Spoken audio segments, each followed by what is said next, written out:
Allahu i madhnuar në fillim të Kuranit,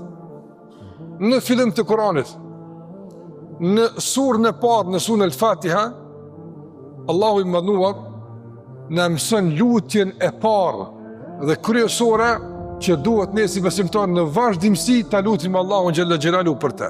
Sura Al-Fatiha të ndërruazër e ka emrin Al-Fatiha, që nuk kupton sureja hapëse, me të hapet Kurani, dhe me të hapen kuptimet e Kuranit, dhe me të hapet rruga dhe të kuptimet të Kuranit.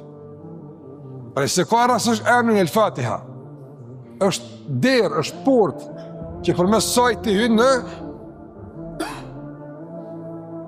kuptimet e Kuranit. E në këtë port hyrëse, në këtë shteg hyrës në Kur'an, Allah në mësën këtë lutje, që thash është lutje që na bashkon të gjithëve.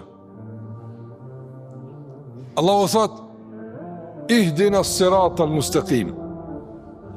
Kërkon nga ne që çdo ditë në adhurimin më të rëndësishëm praktik, në adhurimin më të dashur tek Allahu xhallahu ala praktik, në namaz të themi me 10 herë gjatë ditës, ihdina s-sirata al-mustaqim.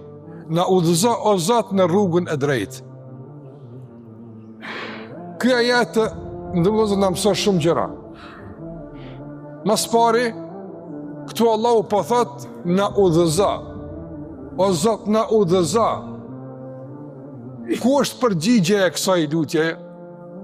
Na imi lutu Allah na udhëzo. A është përgjigje Allahun këtë lutje?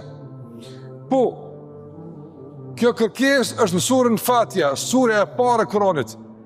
Me një herë, 2 rreshta më poshtë, në surën vijuese Allahu thot, Dhalikel kitabu la raiba fihi hudan lil muttaqin. Këtë për Kur'anin thot, Dhalikel kitab, ky libër është i veçantë. Nuk ka asnjë pikë dyshimin te. Nuk ka dyshim se është nga Allahu, është nga Allahu. Nuk ka asnjë dyshim se është i saktë, i vërtet. Nuk ka asnjë dyshim se është i duhur. Nuk ka asnjë dyshim se është libër që i përgjigjet kërkesave të juaja. Nuk ka asnjë dyshim se është libër që ja përgjigje pyetjeve të vlemave të juaja. S'ka dyshim.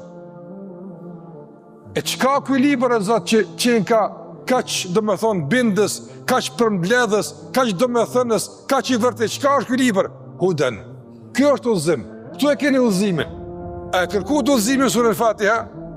A thot kapiteni Al-Fatiha udhëzona, ja unë po ju udhëzoj me Kur'an. Hudan lil muttaqin.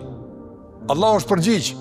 Prandaj në cilësimin e parë që Allahu ja bën këtë libër, e cilëson si udhëzim.